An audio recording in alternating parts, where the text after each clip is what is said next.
This is killing us. This, ladies and gentlemen, is poison.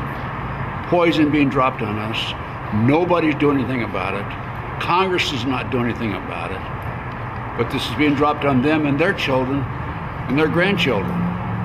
So what is going on behind the scenes?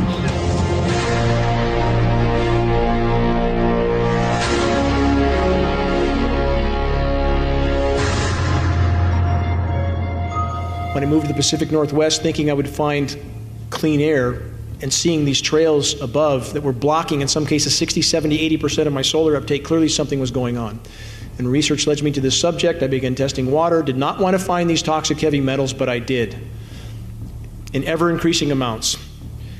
I'm in this fight because my children have no future if we don't stop this. And even if we stop this, we faced immense challenges, immense. There is even more climate engineering going on above the clouds on days like today. And we know this because it's coming down in the rain. These particulates are so small, they enter right through the lung lining, go straight into the bloodstream, and adhere to your cell receptors like a plaque. Again, we are all getting dumber by the day. And that's why, again, I focus on this issue. If we can't think clearly, what challenges will we face? None. We will face none. And as far as what the global elite do to exempt themselves, there are chelation methods available to them that we don't have. It's up to us to act. It's up to us to do what we can. Earth is now a toxic planet. There's no question about this. You can't hide from this. In fact, the only uncontaminated body of water on the planet is Lake Vostok in Antarctica because it's below a mile of ice. That's it. Nothing is uncontaminated, but the greatest single source is, again, climate engineering. All roads lead back to climate engineering. Why are the bees dying off? Colony collapse disorder. And I've spoken to the head bee people in the country, but they won't look. So why are the bees dying 1,000 miles into the wilderness? They're looking at a chemical, and chemicals are bad. But why are the bees dying 1,000 miles into the wilderness? We have a study from 2010. 1,000 whales from the most remote places on the planet that had, quote, jaw-dropping levels of aluminum in their tissue. There is nowhere to hide from this. How many have already died? How many people have already died as a direct result of these programs? Respiratory mortality in the continental US from 2005 to 2010 went from 8th on the list of mortality to 3rd. That's an astronomical amount of people. How many people have asthma?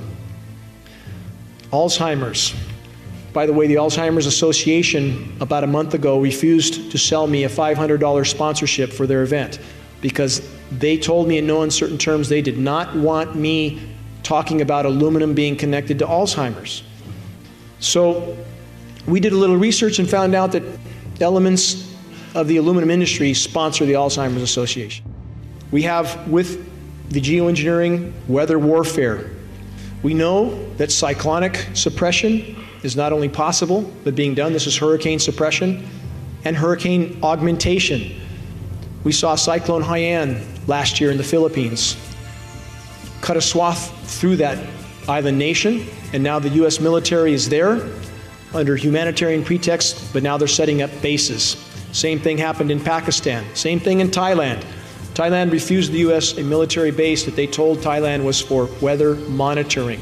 The Thai government apparently knew it was for weather manipulation. They refused the base. Thailand immediately found itself underneath record floods. So we know this is going on, and when you have climate engineering, you cannot separate that from biological warfare. You cannot. So we have a climate science community that is either clinically blind, in total denial, or lying for a paycheck. How can you have the largest scientific panel in human history, the IPCC, 2,000 climatologists, that cannot recognize this atrocity in our skies? How is that possible? It doesn't take a lot of consideration to answer this question. It's about power and control. It's always been about power and control. And we have leaders of nations on the floor of the UN stating that their country is being droughted out by NATO weather modification programs. This is fact, absolute fact. Our media does not cover any of this. The power structure, the military-industrial complex will never, ever admit defeat. Never. I talked to an insider with these programs. I can't release his name, but I published the conversation. And here's what he said.